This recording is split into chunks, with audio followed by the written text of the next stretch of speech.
Tembang menika ugi kula aturaken dumateng pepundhen kula Bapak Yuswanto sekalian Ibu Radio Madya FM karo Mas Yoga barang. Sing nalika sore mau aku sowan diampirake ning Radio Madya FM. Ya, perlune mbok menawa panjenengane kangen wayangan meneh, sirku tak arahne saurunge poso ning malah ngersake bar bodo. Ha iya. Alhamdulillah nyicil ayem, sehat selalu Pak Yus. Sembah nuwun. Monggo Bu Kesi.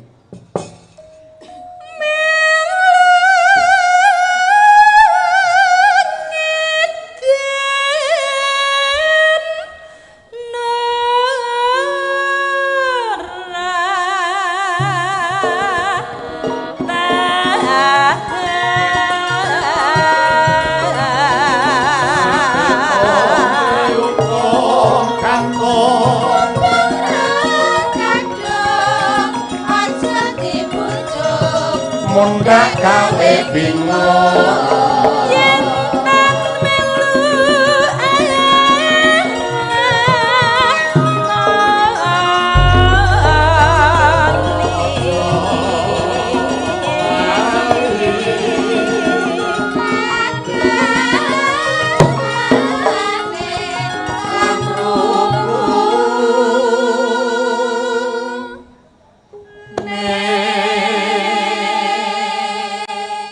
Tembang menika ugi kula aturaken dumateng para pepundhen senior seniman ing Kukuban Kota dan Kabupaten Madiun.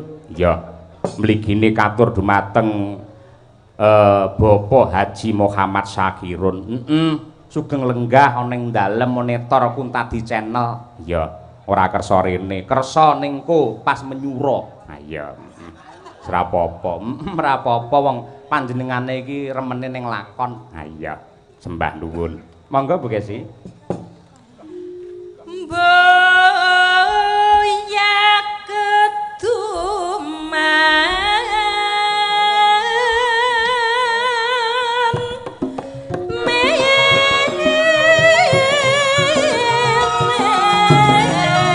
sakate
Sadurunge telas sinom, monggo Bu Kesi kula caosi wanci anggenipun mengucapkan selamat sukses dan doa terbaik untuk keluarga besar PG Rejo Agung Baru.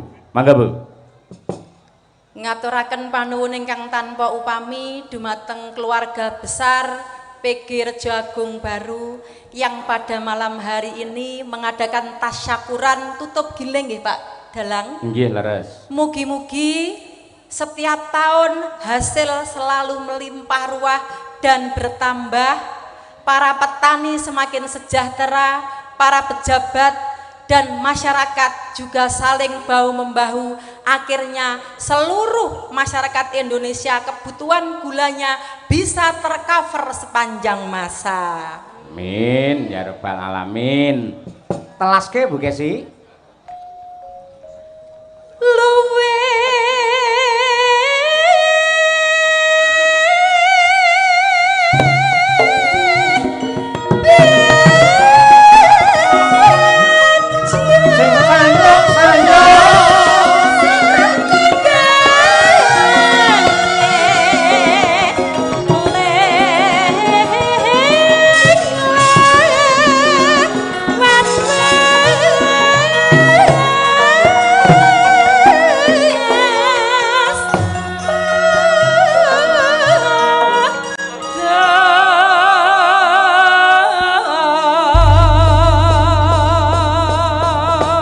Alhamdulillahirabbil alamin.